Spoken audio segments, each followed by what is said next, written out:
Good morning and welcome to my garden. So today we're going to be talking about this bed right behind me here. This is a area I planted up for pretty much just to attract pollinators to this vegetable garden. It worked really well. I had tons and tons of bees and butterflies, and we've got praying mantises everywhere. So I think it did its job. We planted this, I want to say July.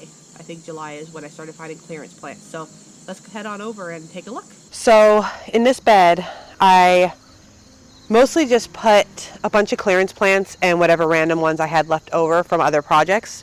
So I started out with 2 of these purple fountain grasses I got at Lowe's midsummer for $1, and they were tiny when I got them, and they grew so well. I will definitely be doing that again next year. And then moving on over here, I started the salvia from seed.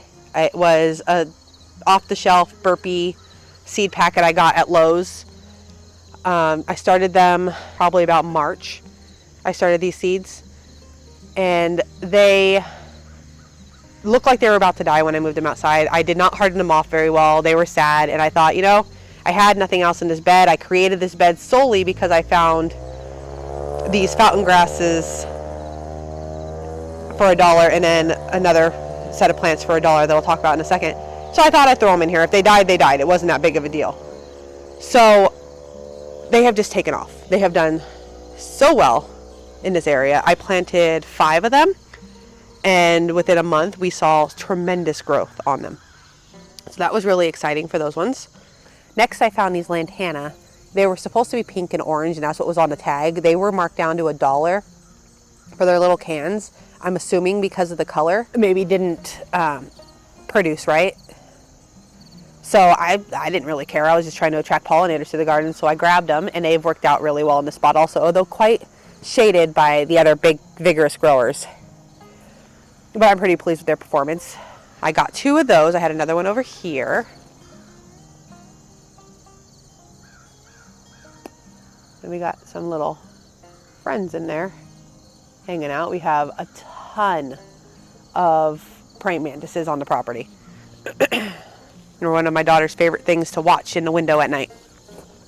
So after that, I had some extra Super Tunia Bardo that I had picked up at a garden center. I popped those in here. They did not do well in this spot once everything else started growing in, and I'm assuming they got shaded out and they just didn't get enough nutrients.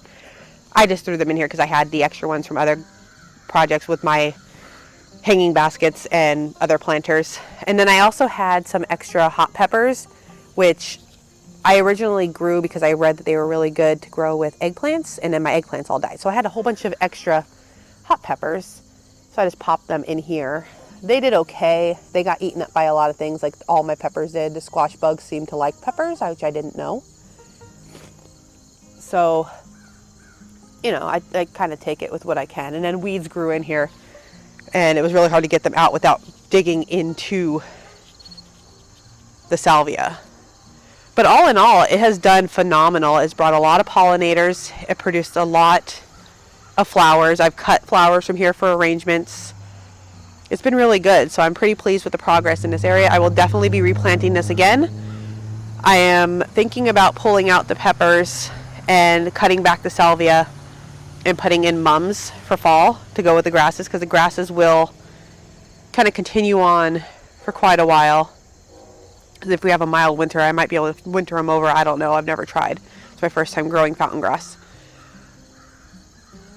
And then this area will be getting continued over here. We started working on expanding the bed to expand a path down to go by where eventually will be our cut flower garden, which is a pumpkin patch, which will be coming in another video. I have a whole pumpkin patch transformation we're working on. So that's our transformation of this area. Hope you enjoy it. Thank you so much.